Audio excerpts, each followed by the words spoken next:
जय जगन्नाथ सांग मैंने आज आसन मो सहित देखु केंद्र सरकार राशन चाउल सहित बीजेडी सरकार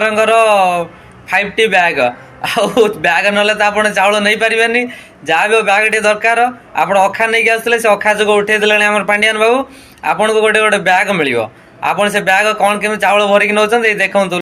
शनिवार चिलिका अंचल बीजेपी कर्मी डीलर पॉइंट रे दि जाउथिबा आम ओडिशा नवीन ओडिशा मार्का बैग पुरी जाइथिले। रविवार कटकर चोब्रा अंचल बीजेपी नेतांक सह स्थानीय कांग्रेस कॉर्पोरेटर मध्य कंट्रोल दुकान रो बैग आनी निया लगाई देथिले। बीजेडी सरकार को चाउल चंचकता को साधारण लोके मध्य विरोध करथिले। सेहिपरि बौद्ध रे मध्य डीलर पॉइंट आगरे आम ओडिशा नवीन ओडिशा छाप थिबा बैग पुड़ीथिले लोके। बैग रे तमे यदि केंद्र सरकार चाउल पुरैक नब कौन लोक कहे कि मोदी चाउल कौन कहे ना नवीन चाउल दिला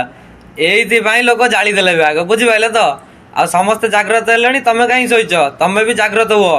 देखिली जने बैग नहीं जाउजनी खाली बैग आनी देखो किछि नहीं ई तो भलो चालाकी काम होउछे ठीक।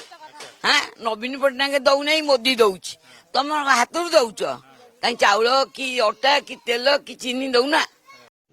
रुको जरा सबर करो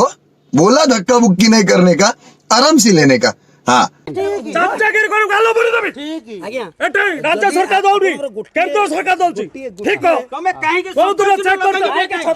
चेक करथलो एटा धर देख कर बका कम होची राजनीति करची को काटेबो आप सुनो तो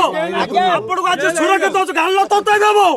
नवीन सरकार दउनी केंद्र सरकार दउच केंद्र सरकार दउच सेत पे होची दर कोन जदी प्रधानमंत्री को मारी हम राजनीति कर चाकर छाड़ी राजनीति करबी चाकर छाड़ी के राजनीति एटा कुआ अरे चाकर छाड़ी के राजनीति करो ओडिशा हम ओडिशा नवीन ओडिशा रे बैग आपण जदी हम ओडिशा नवीन ओडिशा रे बैग देउछंती ताले ए बैग रे चावल दियंतु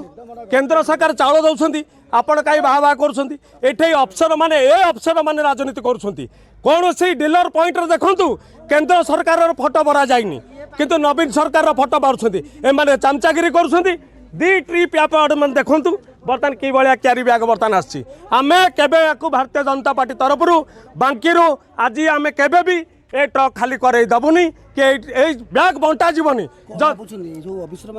ऑफिसर माने चामचागिरी करछंती ये सब पांडियान चामचा नवीन चामचा ए मान जदी न करिबे चाकरी रहबनी किंतु आमे ताको आह्वान करछु जदी ए क्यारी बैग बांटीबे बीच रास्ता रे ताको बाडेबु ताको ने रेफर दबु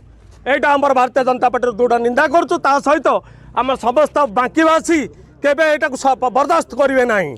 ओडिशा जानी सारे आपण भी जानी केंद्र सरकार चाउल दउची ओडिशा सरकार ता ना करूची केंद्र सरकार घर दउची ओडिशा सरकार ता ना रे करची कोना बिजु पक्का घर आउ बैग जालिबा कार्यक्रम रे आपण मध्ये शामिल होंतु मो सहित आसंतु बैग जालिबा। जय जगन्नाथ।